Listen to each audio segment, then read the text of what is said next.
Bonsoir à tous. Alors je viens vous parler des énergies de la pleine lune du mercredi 5 novembre 2025 qui a lieu dans l'axe Taureau-Scorpion. La lune se trouve en Taureau à 13 degrés du Taureau et le soleil est en face en Scorpion à 13 degrés. Donc tout d'abord, j'aimerais faire une petite introduction sur la période actuelle. On est dans les 3 derniers mois de l'année 2025. On est même, il ne nous reste même plus que 2 mois. Et on peut dire qu'on est bousculé, secoué, qu'on vit un chaos extérieur, voire intérieur pour beaucoup. Là, ce que nous disent les planètes, c'est il est temps de travailler d'arrache-pied pour accueillir bientôt un nouveau paradigme, un nouveau cycle. En effet, 2026, d'un point de vue numérologique, c'est un nouveau cycle. On recommence avec le chiffre 1.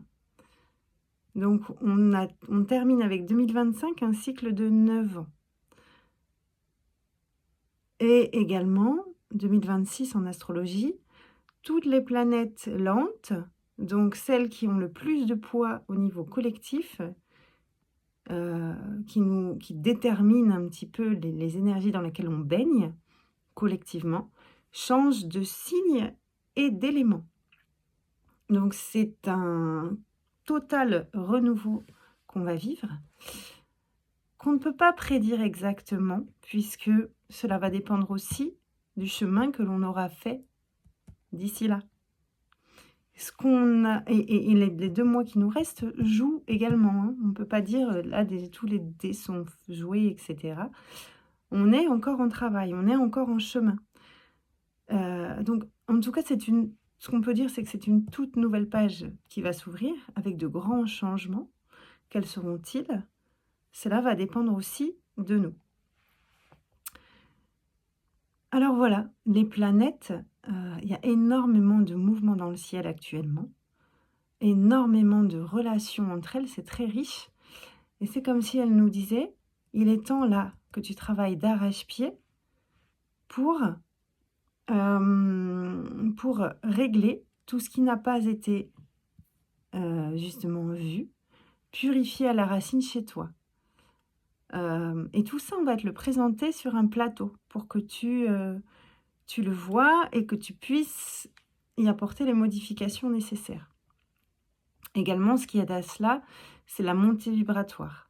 Il y a de grandes montées vibratoires, on le sait, hein, depuis plusieurs années. Et ces montées vibratoires, c'est un petit peu comme si on mettait les projecteurs sur des zones qui jusque-là étaient dans l'ombre. On pourrait aussi dire dans une autre image qu'on lève les voiles sur ce qui avant était caché. Ça peut être de façon globale dans le monde, mais c'est aussi en nous. Et donc en levant les voiles, on va sortir de nos illusions, de certaines choses qu'on ne pouvait pas voir, qu'on ne voulait pas voir. C'est le chat qui va ouvrir la porte, qui sera aujourd'hui visible. Mais en tout cas, ce qu'on va en faire, ça va dépendre de nous. Mon petit zouzou qui fait une petite introduction. Et en tout cas, ce qu'on peut observer sur la carte, il y a ce que j'appelle un grand triangle bénéfique.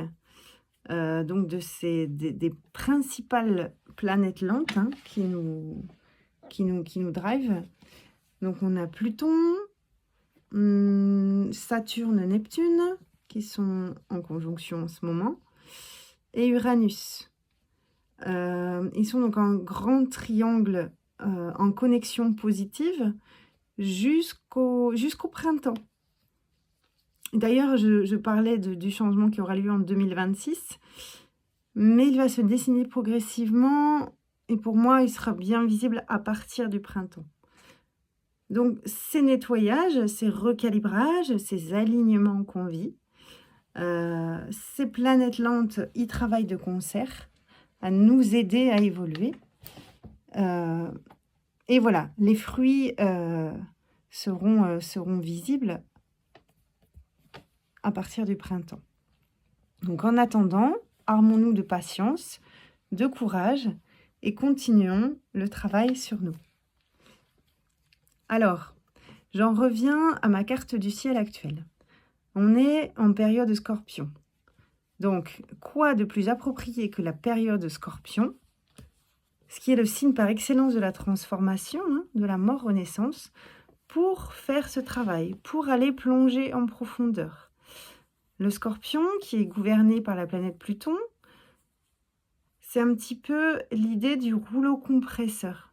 C'est-à-dire que ce qui n'est pas aligné avec nous profondément va être détruit. Hein, on est dans une énergie de destruction pour que puisse refleurir un nouveau printemps, j'allais dire, enfin les bases meilleures à l'expression de qui on est profondément. Et Pluton, actuellement, il est en Verseau depuis 2020. Et Pluton en Verseau, le signe du Verseau, qui représente l'ère dans laquelle on est rentré, hein, c'est l'énergie de la liberté, de la libération. Dans l'idée ésotérique, on est dans l'homme qui a connecté le divin, qui a appris, dans le signe précédent du Capricorne, la notion de la responsabilité, de la droiture, et qui aujourd'hui va amener quelque chose de nouveau, une nouvelle ère, une liberté de conscience extrême, mais parce qu'il a ce sens des responsabilités, ce sens des limites et du collectif, du respect du collectif. Voilà. Donc en tout cas, Pluton en Verseau vient parler d'énergie de libération, se libérer de nos illusions du passé. D'ailleurs, hein, il est en trigone avec Uranus. Uranus qui est la planète de la levée des voiles, hein, de l'ouverture de conscience. On vient se libérer de toutes ces illusions qui avant nous maintenaient dans un état de relatif bien-être, mais qui a montré ses failles de plus en plus à mesure que les années passaient et que les vibrations montaient, que les voiles se baissaient. Aujourd'hui, ce qu'avant on n'avait pas la capacité de voir, on le voit. Il nous est montré, ça nous est présenté. Alors, par exemple, je peux aujourd'hui comprendre pourquoi, jusqu'à présent, dans ma vie, j'attirais toujours le même genre de relation. Qui en apparence me faisait du bien, mais qui au final me faisait souffrir. Je me butais toujours aux mêmes obstacles, avec le même genre de personnes. Et voilà, et ça se terminait toujours mal. Alors aujourd'hui, j'ai peut-être récemment, il y a quelques mois, je peux avoir rencontré encore le même genre de personnes et vivre ou avoir vécu ou vivre une rupture. Mais aujourd'hui, il m'est donné de comprendre les mécanismes qui m'ont amené là-dedans et ce qui ne fonctionnait pas. Éventuellement, les projections que je mettais sur cette personne. C'est-à-dire que cette personne me faisait un reflet de moi-même. Je me voyais, mais je projetais peut-être à tort. Je ne voulais pas voir le véritable comportement de cette personne. Même si au final, au fond, il avait un potentiel de belle valeur, il ne l'exprimait pas. il n'était pas dans mesure, de manifester son plein potentiel. Donc moi, je m'illusionnais de ce que je voyais de beau et je souffrais. Ça, aujourd'hui, c'est plus possible parce qu'il n'est plus question aujourd'hui de rabaisser sa propre lumière pour correspondre à un type de personne avec lequel d'habitude j'ai évolué. En fait, aujourd'hui, ces expériences me font prendre conscience de ma propre lumière et qu'en fait, j'ai tout intérêt à la valoriser, à l'expanser. En effet, ça va me créer une rupture, des ruptures avec ce genre de personnes et je vais vers l'inconnu, donc ça me fait peur. Mais en même temps, je vais pouvoir attirer les personnes qui correspondent à ma nouvelle vibration, c'est-à-dire à ce que je vais vibrer de moi concrètement. Ça correspond à ce que je suis profondément, ça ne change pas. Mais avant, je ne le vibrais pas, je ne le manifestais pas pleinement. Tandis qu'aujourd'hui, je suis amenée à ça. Et effectivement, ça va nous faire rencontrer les peurs de se montrer tel que l'on est. Hein, on vient rencontrer la peur du rejet, la peur de l'abandon, qui sont les plus grandes peurs au monde, ou la peur même de la trahison, ou le fait de vivre des trahisons, parce que ça, on peut en vivre. Alors voilà, ça c'était pour vous parler un petit peu de ces montées vibratoires qui amènent le fait de voir clair. Le Scorpion, c'est un signe qui va aller chercher la vérité nue et crue, dans les profondeurs, dans les zones d'ombre, mais parce qu'en fait, il est nécessaire de voir clair pour être en authenticité. Hein, c'est un signe qui recherche l'authenticité. Et voilà, pouvoir se transformer, aller vers le meilleur de nous-mêmes. C'est vraiment alchimique, hein. C'est transformer quelque part le plomb en or. Voilà. Si auparavant, par exemple, on rêvait sa vie et on attendait que la vie nous amène sur un plateau, ce dont on rêvait, mais que ça n'arrive pas, évidemment. Aujourd'hui, le challenge, c'est d'accueillir ce qui est, d'accueillir la vérité nue, la vérité crue, la réalité telle qu'elle est. Même si elle n'est pas glamour, même si elle n'est pas reluisante, mais c'est dire: «Voilà, je pars de là. Je vis cela. Comment est-ce que je peux faire pour faire évoluer ma réalité?» Il y a vraiment cette notion de ne pas se mentir, d'être, en lucidité et être tenace, être courageux.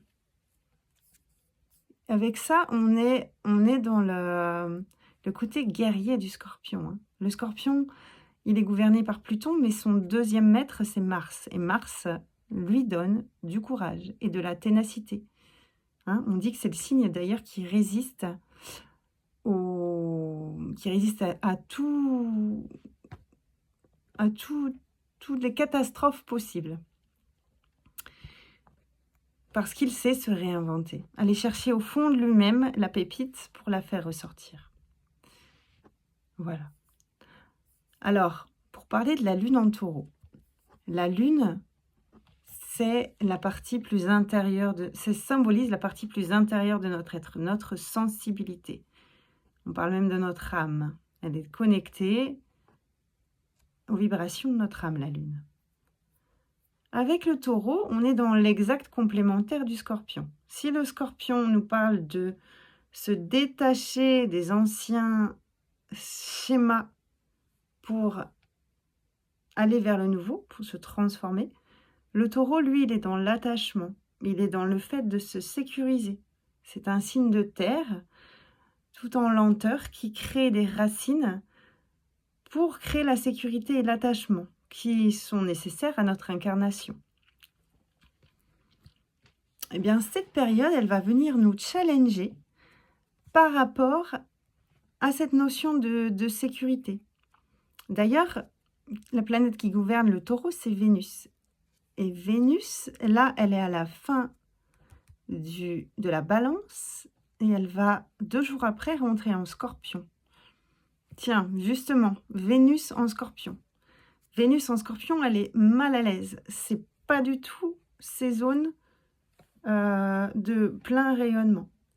C'est un petit peu comme si la déesse de l'amour descendait dans les profondeurs Scorpion, dans les enfers, donc ce qui est sous terre, qu'on ne voit pas, les zones d'ombre, pour aller voir justement toutes ces zones d'ombre et se donner le potentiel de se transformer. Donc le but, avec cette énergie vénusienne du Taureau, avec la Balance et le Scorpion, c'est comment atteindre une plus grande harmonie affective et relationnelle en n'ayant pas peur de laisser mourir les attachements néfastes ou obsolètes. Ça signifie qu'aujourd'hui, j'accepte de voir clair. Ça rejoint un petit peu ce que je disais tout à l'heure. Ces attachements, ces relations vers lesquelles je tendais avant, mais qui ne me faisaient pas du bien, aujourd'hui, j'en accepte de voir les mécanismes pour faire peut-être un bilan de conscience afin de me rendre compte de est-ce que ça me correspond encore? Et si ça ne me correspond plus, j'ai le courage de m'en défaire. Voilà, je vais chercher la formidable énergie du Scorpion pour créer un détachement par rapport à l'ancien et créer de nouveaux schémas, de nouvelles habitudes qui correspondent à mon être intérieur. On est dans une idée de dépouillement, de purification. On a également, sur cette carte du ciel, dans les aspects notables, donc cette Vénus, cette représentation de notre capacité à être en lien, en amour, qui fait un carré, donc qui est en tension avec Pluton et avec Jupiter. Là, ça vient vraiment encore nous reparler de nos attachements. Nos attachements insécures, c'est-à-dire d'attachements qui nous font ou nous ont fait souffrir.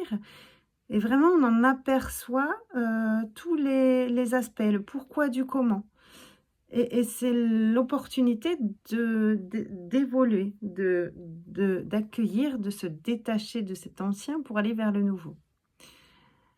Alors, et l'opposition ensuite Pluton-Jupiter vient en effet de nous parler de comment je peux prendre ma place.